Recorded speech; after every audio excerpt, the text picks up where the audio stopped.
over, Jenrick. Thank you, Madam Deputy Speaker. Well, what a complete shambles. Less than 2 years ago, this government was elected with the largest majority any government has been elected, bar one, in 100 years. People across our country, including most in my home county of Nottinghamshire, put their trust in this party. Why? Because they promised change. They said they would do things differently, they would be better, they would end the chaos, they would put country before party. And where are we? Where are we less than 2 years later? You're in a different party. We're here. We're here. Where are we? We're here. You used to be there. We're here. Well, the honourable member says, why did I change party? Well, I'll tell you why I changed party. I'll tell you why I changed party. Because millions of people across this country look upon the performance of the last government as this one, and they say these are wasted years, that our country needs real change, and yet we see nothing for it. This government, let's be honest with ourselves, lies in ashes. It's failed. An air of unreality hangs over this debate. Members queue up to speak as if this is a normal King's speech. The Prime Minister summoned the King, the crown, the golden carriages, the fanfares of the trumpets. For what? To paper over the cracks of his failing government. This, as we all know, is a lame duck government presided over by a lame duck Prime Minister. Where is the Prime Minister? He's in his bunker. Where's most of the cabinet? They're plotting. I'm surprised that so many members are here. Maybe they're filling in the time before the change of government. These have been wasted years.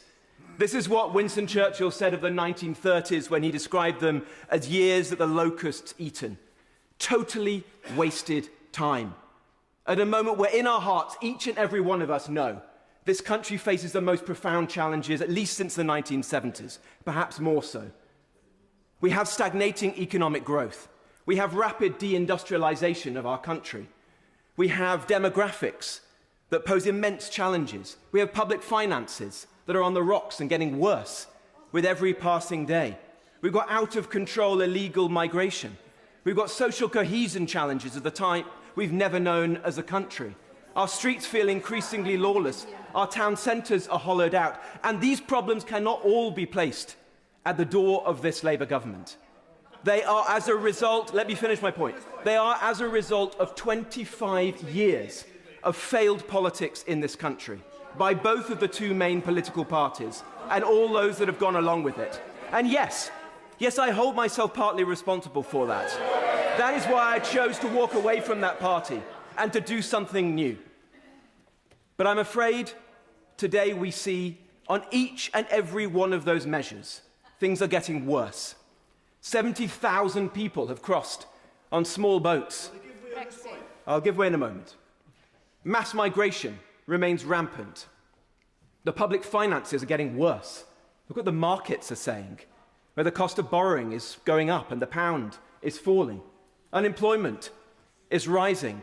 Great proud industries, like one in my constituency the other day, NSK, a business that makes steel ball bearings, gone bust because of uncompetitive energy prices and unfair competition from China. Hundreds of people thrown onto the scrap heap now looking for new jobs in North Nottinghamshire.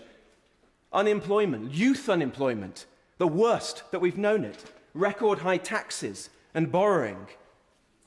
Our country is in a mess. Britain is broken. And yet so little is being done. It's your mess. And even where the government has acted, we all know it's made things worse. Look at our farmers. Look at our farmers. The attempt by the Chancellor to impose the family farms tax, only partially U-turned upon, has caused immense pain and suffering to thousands of farmers across our country, including many in my own rural constituency of Nottinghamshire. I went earlier last year to meet a farmer in West Yorkshire whose father had taken his own life by hanging himself in a barn the night before the budget because he had read the briefing that the Chancellor had put out, correct, but wrongly feared that the measure would come in the next day. He killed himself. He's not alone.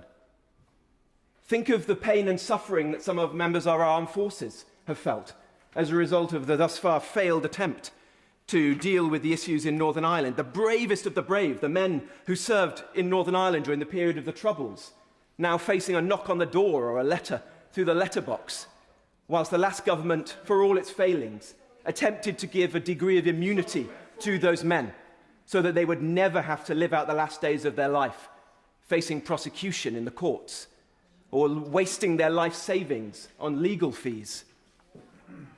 Think of what's happening to businesses the length and breadth of our country.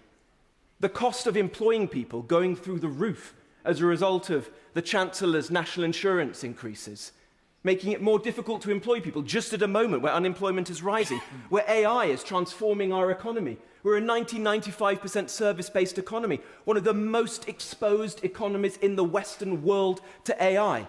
Just the moment to increase the cost of employing people. Look at small businesses like pubs being battered by increases in business rates and every single cost. I will give way in one moment. I'll come back to that, gentlemen. On every measure where the government has tried to do things, it's made things worse. I'll give way. Thank you, my Deputy Speaker. And I do thank him for giving way. He's clearly rehearsed his speech well in front of the mirror. And so I do thank him. But he's been speaking now for 7 minutes. I fear he's learnt well from his master, and I don't mean the one in Thailand. There's long description with all the problems in the country, but no solutions. 7 minutes without a positive policy offer for this people in this chamber and also for his constituents. 7 minutes. Well, let me give the honourable gentleman some then. Because we all know this King's speech is not worth the paper that it's written on. There's nothing in it. It is, as a former minister, made up of the very policies that officials draw out of the third drawer of a desk and hand to weak, inept ministers who have no ideas of their own and say, here you go, minister. Here's a substitute for your own thoughts. Well, I'll tell you some things that we would do. I'll tell you some things that Reform would do, were there a Reform government. Number one, we would get a grip on the ballooning benefits bill. Let's get the millions of people in this country who are out of work back into the workplace.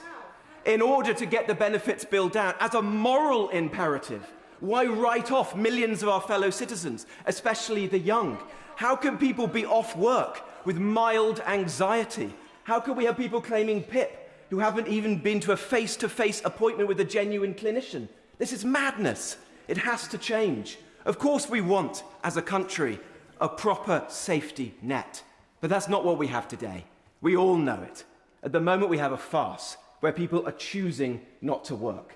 That can change. It won't change under this Labour government, but it can change, and we can save billions of pounds for it. I'll give you a second thing. We'll scrap net zero so that we end the deindustrialisation of our country.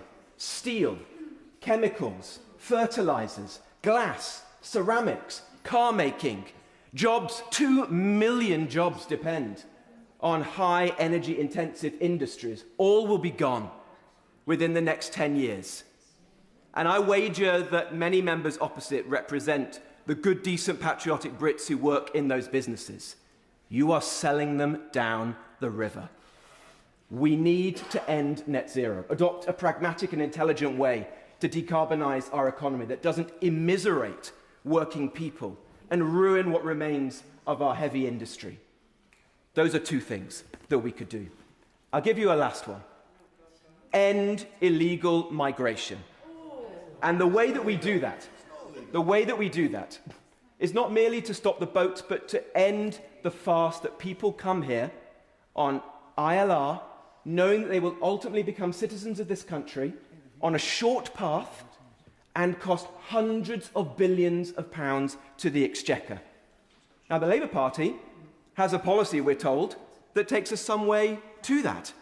But then we have the Right Honourable Lady for Ashton-under-Lyne saying that the Home Secretary should be sacked for having the audacity to propose some pretty weak but nonetheless sensible changes to our legal and illegal migration systems. That gives you a clue about what is to come. So I'll finish on this point, Madam Deputy Speaker. Today is a pantomime. Today is a pantomime. We know this King's Speech doesn't exist.